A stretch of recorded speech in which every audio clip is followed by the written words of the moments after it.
इस सोच का स्वागत करने की जरूरत है। तो मैं पुनः धन्यवाद देता हूं। उसके साथ साथ एक बात जो मुझे आपसे कहनी और बड़े गर्व के साथ कहनी कि आजकल आरएसएस के सुर बड़े बदले हुए हैं। जब से नौजवानों को हमने कैडर से लेकर मूवमेंट में जोड़ने का काम किया है, जब से हमारी आंदोलन रैली में बड़े पैमाने पर नौजवान जय भीम का नारा लगाते दिखाई देते हैं, जब से पूरे देश में हमने समय समय पे, चाहे मुस्लिम भाइयों का मामला हो, जब सीएए पे एनआरसी आया, जब जवाहर मस्जिद पर आंदोलन हुआ, या उसके बाद साहिबाग पर आ गए, या जब आदिवासी भाइयों का मामला आया, हमने मध्य प्रदेश के जरिए संघर्ष किया, या जब पिछड़े वर्ग के भाइयों का मामला आया मध्य प्रदेश में कि जब उनका आरक्षण 27% से कम करके 14% कम कर दिया गया, तो भीम आर्मी के साथियों को जो संघर्ष करना हमने सिखाया और ये बताया कि हमें बहुजन समाज बनाना है, हमें अल्पजन समाज के जरिए राजनीतिक शक्ति नहीं मिल सकती, तो हमें बहुजन समाज बनाना है, बिखरे हुए बांटे गए समाज को इकट्ठा करना है, उनकी लड़ाई को मजबूत करना है। जब इस लड़ाई को उन्होंने लड़ने का काम किया, उससे एक ताकत बनी। जब वो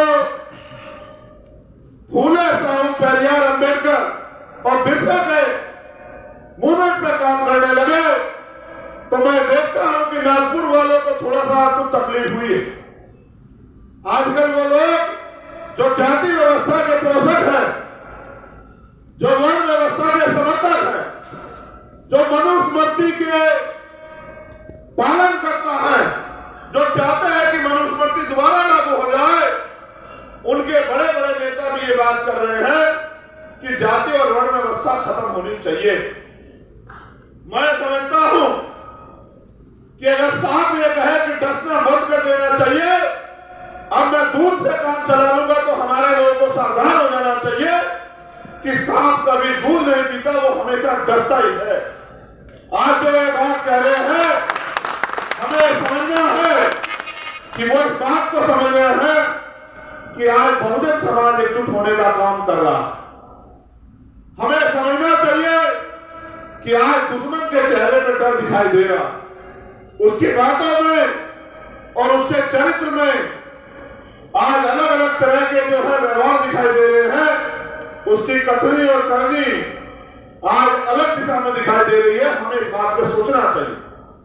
तो जब मैं इस बात को सोचता हूं, तो आरएसएस के सबसे बड़े नेता के बारे में जब मैं सुनता हूं, तो मुझे ऐसा लगता है कि वो डरा डरा सा है।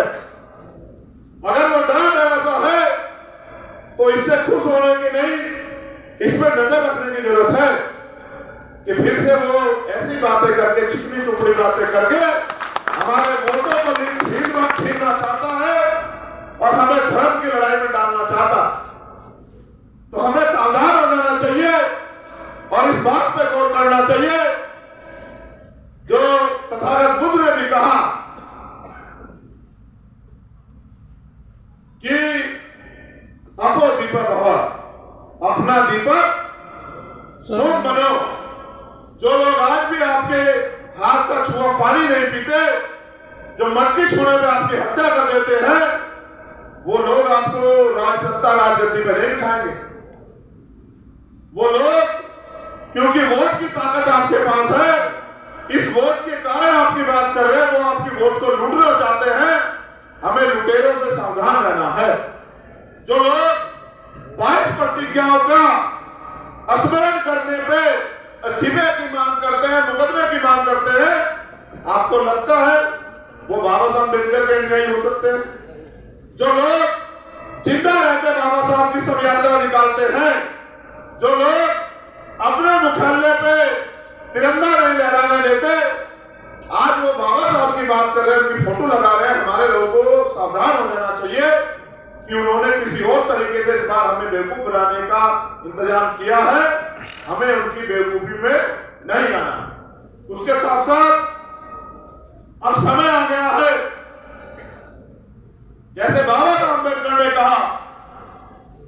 जिस समाज में कुर्बानी के बकरे तैयार नहीं होते, जिस समाज में कुर्बानी के बकरे तैयार नहीं होते, वो समाज आजादी और अधिकार प्राप्त नहीं करता। क्योंकि मांगने से जब भीख मिलती है, हम यहां सदियों ये उम्मीद करते रहे आजादी से पहले कि कभी लोग का दिल पसीजेगा, ये हमें इंसान समझ के इस देश की महिलाओं को इंसान समझ के उनको समान अधिकार देंगे, लेकिन हमेशा हम लोग ठगे जाते रहे। तो मैं आपसे कहता हूं कि अब आपको संकल्प ले लेना चाहिए कि एक बड़ी लड़ाई, एक बड़ा सपना, एक बड़ा विजन जो बाबा साहब अम्बेडकर की उंगली इशारा करती है कि हमें जल्द से जल्द एकजुट होकर महापुरुषों के विचारों का प्रचार प्रसार करके बहुजन समाज में भाईचारा बना के दिल्ली की गद्दी की तरफ भी अपनी दौड़ को लगाना चाहिए। क्योंकि असली ताकत वही रखी है जिन परेशानियों को हम लोग कहते हैं परेशानी है। जैसे हम लोग कह रहे हैं कि बड़ी परेशानी निजीकरण हो रहा, निजीकरण करके सारे सरकारी डिपार्टमेंट को खत्म किया जा रहा। सरकारी नौकरी नहीं रहेगी तो आरक्षण नहीं रहेगा, सरकारी नौकरी नहीं रहेगी तो प्राइवेट सेक्टर में हमारे लोगों को अवसर नहीं मिलेगा। जिस तरह से हम लोग कहते हैं कि यहाँ स्कूल बंद कराए जा रहे हैं, लगभग इस सरकार ने 16 से ज्यादा स्कूल बंद करा दिए। जिस तरह से हम लोग कहते हैं और रोते भी रहते हैं कि एजुकेशन का बजट कम हो रहा है, जिस तरह से हम लोग कहते हैं कि SC, ST, OBC माइनॉरिटी के लोगों पर अत्याचार हो रहे हैं, जिस तरह से हम लोग ये भी कहते हैं कि हम पे जमीनें नहीं, जिस तरह से हम ये भी कहते हैं कि हम पे रोजगार नहीं, जिस तरह से हम लोग ये भी परेशान रहते हैं कि कभी कभी मौत मनाने के नाम पे हमारे घरों से हमें निकाला जा रहा है, हमारे घरों को उजाड़ा जा रहा है। तो मैं आपके सामने एक सवाल भी छोड़ता हूं कि सरकारें ये सत्ता के दम पे कर रही हैं या धर्म के दम पे? आप मुझे बताओ।